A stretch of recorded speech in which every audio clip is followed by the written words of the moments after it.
কথাটা ক ভাই, ক প্লিজ আমাকে ক্ষমা করে দাও, ক কেন ক না ক ক তুমি যদি কও তোমাকে লাড্ডু দেওয়া হবে। না প্লিজ আমাকে তুমি লাড্ডুর জন্য একটু একটা রিক্স নিতে পারতেছো না তুমি? না এই বয়সে কত রিক্স নিয়ে ফেলে, আগে হাতে কাটিয়ে ফেলাই। না হুম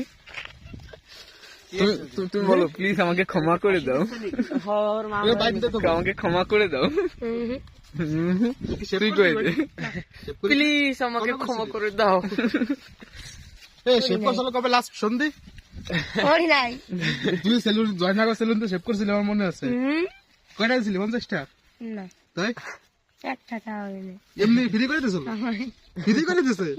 তার মানে তুমি শেভ করছো না এটুকু এসে ওরা ফ্রি করে দিয়েছে, তার মানে তুই শেভ করছে। এটা পুরো ভাইরাল ছিল মনে কাছে তোর পুরো ভাইরাল হয়ে গেছে।